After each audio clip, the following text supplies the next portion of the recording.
दौलत भाग एक गरिबीची शपथ. कोल्हापूर जिल्ह्यातील एका छोट्याशा गावात दौलत नावाचा 18 वर्षाचा मुलगा राहत होता. नाव दौलत, पण घरात 2 वेळच्या जेवणाचीही सोय नव्हती. त्याचे वडील गणपत दिवसभर शेतमजुरी करत आणि आई लक्ष्मी गावात लोकांच्या घरी जाऊन काम करत असे. घर कौलारू, पावसाळ्यात छत गळायचं आणि उन्हाळ्यात भिंतींना तडे जायची.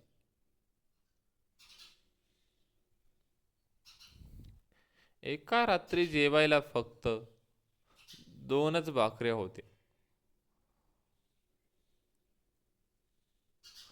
आईने त्या वडिलांसमोर लोटले. तू खा, वडील म्हणाले. नाही, तुम्ही खा, आई म्हणाली.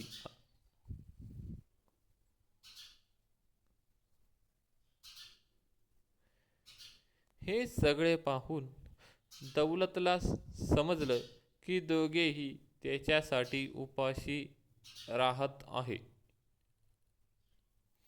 त्या रात्री त्याने मनाशी एक शपथ घेतली. मी गरीब म्हणून जन्माला आलो असेन, पण गरीब म्हणून मरणार नाही.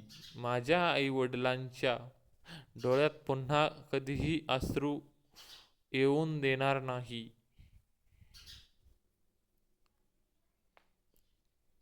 दुसऱ्या दिवशी तो कामाच्या शोधात गावात फिरू लागला, पण प्रत्येक ठिकाणी एकच उत्तर मिळाले.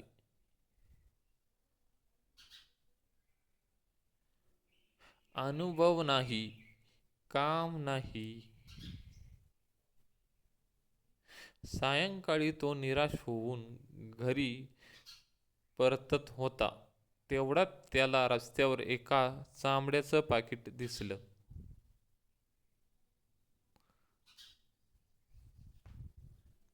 त्याने ते उघडून बघितले तर त्यात आत 50,000 रुपये आणि काही कागदपत्रे होते आणि एक वृद्ध माणसाचे ओळखपत्र होते. क्षणभर त्याच्या मनात विचार आला.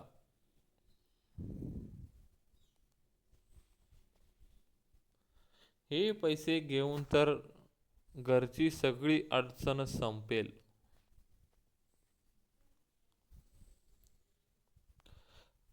पण पुढच्याच क्षणी त्याला आईने शब्द दिलेले आठवले.